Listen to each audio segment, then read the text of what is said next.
Bismillahirrahmanirrahim. Alhamdulillahi rabbil alamin. Alladzi a'azza al-islam wal mu'minin ila yaumiddin. Wassalatu wassalamu ala rasulillahi alladzi ursila rahmatan lil alamin wa ala alihi wa sahbihi wa dhurriyyatihi wa ummatihi ila yaumiddin wa ba'd.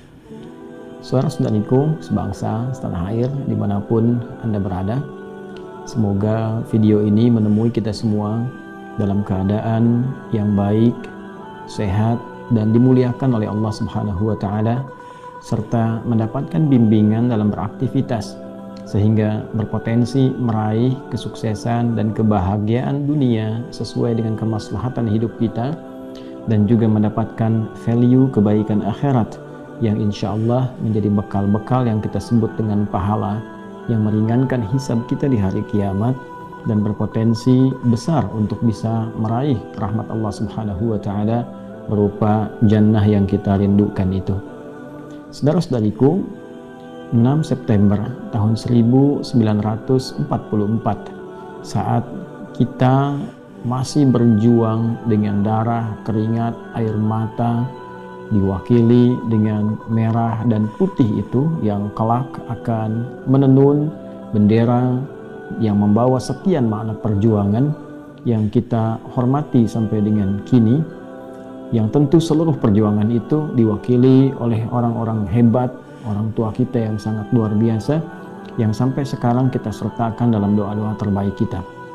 Dalam momentum itu terdapat seorang sosok besar, 6 September 1944, langsung dari Jerman dengan menggunakan satu wasilah radio berbahasa Arab. Beliau adalah seorang mufti dari Palestina, mufti dari Yerusalem, bernama Syekh Muhammad Amin Al-Husaini, yang dengan sangat luar biasa lantangnya, semangatnya, memberikan dukungan yang sangat mutlak dan sangat kuat terhadap kemerdekaan negara kesatuan Republik Indonesia secara de facto. Dukungan yang disiarkan melalui radio Jerman berbahasa Arab inilah yang kemudian menyebar di dunia Arab, yang melahirkan dukungan-dukungan baru yang sangat kuat, bahkan bukan sekedar dukungan moral ataupun intelektual, tapi juga ada materi-materi yang juga disuguhkan dari mulai Palestina sampai ke Mesir dan beberapa negara-negara Arab yang menyusul kemudian.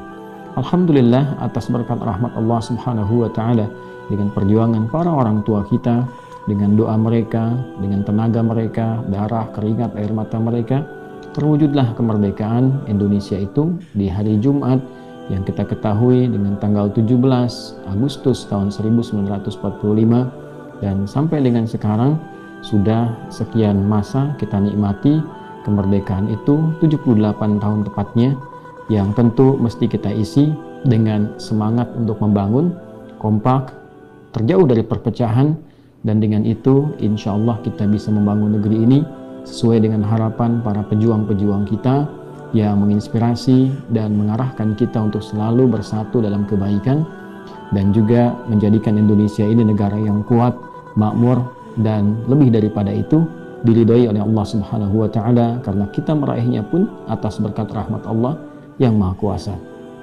Saudara-saudariku, 4 tahun setelah peristiwa pengumuman itu, tepatnya tahun 1948, ternyata mufti besar itu dari tempat ia dilahirkan, tempat ia tumbuh berkembang bahkan menjadi mufti, keadaan menjadi berbalik.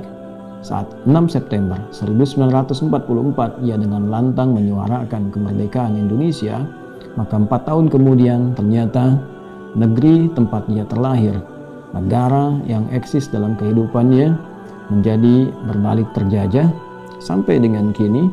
Sekian puluh tahun telah berlalu, dan menariknya, dan juga bukan hanya menarik dalam konteks positif, tapi juga memberikan makna-makna yang ironi, makna-makna negatif kepada kita semua, bahwa sekian puluh tahun ini semua terjadi, dari mulai pembunuhan, dari mulai pelecehan, penodaan, sampai ke situs-situs suci. Rasa-rasanya mata-mata dunia sampai dengan kini jarang sekali tertuju dengan objektif, memberitakan dengan sesungguhnya, bahkan menjadi narasi-narasi yang berputar terbalik sehingga memberikan opini yang berbeda, khususnya pada generasi masa kini yang tidak membaca dengan teliti perjalanan sejarah, yang tidak mengetahui eksistensi dari penjajahan dan sebagainya. Sedangkan kita, alhamdulillah, atas berkat rahmat Allah yang Maha Kuasa, kita diberikan sosok-sosok orang tua kita yang sangat cerdas. Selain berjuang dengan fisik mereka juga berjuang dengan spiritual dan intelektual mereka, sehingga mampu merumuskan dasar-dasar bernegara, undang-undang dasar kita, yang di situ pun kita diminta berperan aktif untuk bisa menyuarakan bukan hanya sekedar suara lokal kita, tapi kita diminta menjadi bagian dari masyarakat global yang mengkampanyekan pembebasan, mengkampanyekan kesetaraan, kebaikan, dan anti penjajahan. Karena itulah kita dapati dalam undang-undang kita mengatakan kepada dunia bahwa penjajahan harus dihapuskan karena tidak sesuai dengan peri kemanusiaan dan peri keadilan.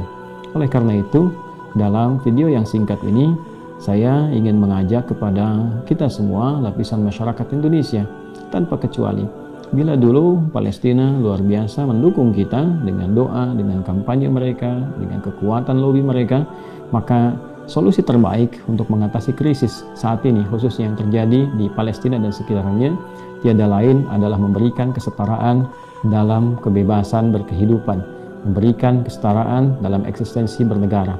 Saatnya Palestina merdeka, seperti yang lain juga merdeka, mendapatkan kenyamanan beraktivitas, terbebas dari konflik, saling menghormati, dan kiranya itu akan mengantarkan kedamaian ke berbagai pihak dalam berkehidupan. Oleh karena itu, mari kita sama-sama menebarkan kedamaian di muka bumi ini, kebahagiaan untuk semua, dan mendoakan dalam segala hal supaya kita semua hidup dalam keadaan yang baik.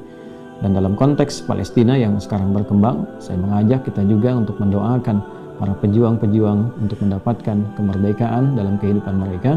Dan bagi umat Islam, saya juga menyarankan untuk bisa melakukan doa qunut nazilah, dikhususkan kepada para pejuang-pejuang untuk mendapatkan kemerdekaan seperti yang diharapkan. Bila dalam puluhan tahun otoritas penjajah melakukan berbagai macam keburukan, tindakan kriminal, seperti yang tadi saya sampaikan, membuldoser wartawan, bahkan non-muslim yang sedang menyiarkan penggusuran perumahan yang dilakukan dengan cara ilegal, membunuh, melecehkan, menodai situs suci, merampok, dan mengeluarkan penduduk aslinya luput dari pantauan dunia, atau boleh jadi bukan dikatakan luput, tetapi dialihkan pemberitaan dalam konteks yang lain, maka menjadi ironi dan sangat mengherankan jika penduduk lokal melakukan perlawanan, pembelaan diri, dan kehendak untuk merdeka, seperti dulu juga Amerika berjuang untuk mendapatkan kemerdekaannya, seperti juga dulu Eropa berjuang untuk mendapatkan kemerdekaannya, seperti dulu Indonesia berjuang untuk mendapatkan kemerdekaannya. Bila negara-negara tersebut diperkenankan untuk membela diri, maka mengapa Palestina mesti terlarang untuk membela dirinya sendiri, mesti terlarang untuk mendapatkan kemerdekaan untuk negaranya sendiri? Mari kita berlaku jujur, berlaku objektif, dan sekali lagi umat Islam mendoakan dengan doa qunut nazilah kita, semoga Allah Subhanahu wa Ta'ala memberikan kedamaian di dalam setiap lapisan kehidupan kita dan mengantarkan kita pada hamba-hamba terbaik dalam berkehidupan. Terima kasih. Mohon maaf bila kurang berkenan. Semoga Allah mengampuni kita semua. Adi Hidayat. Assalamualaikum warahmatullahi wabarakatuh.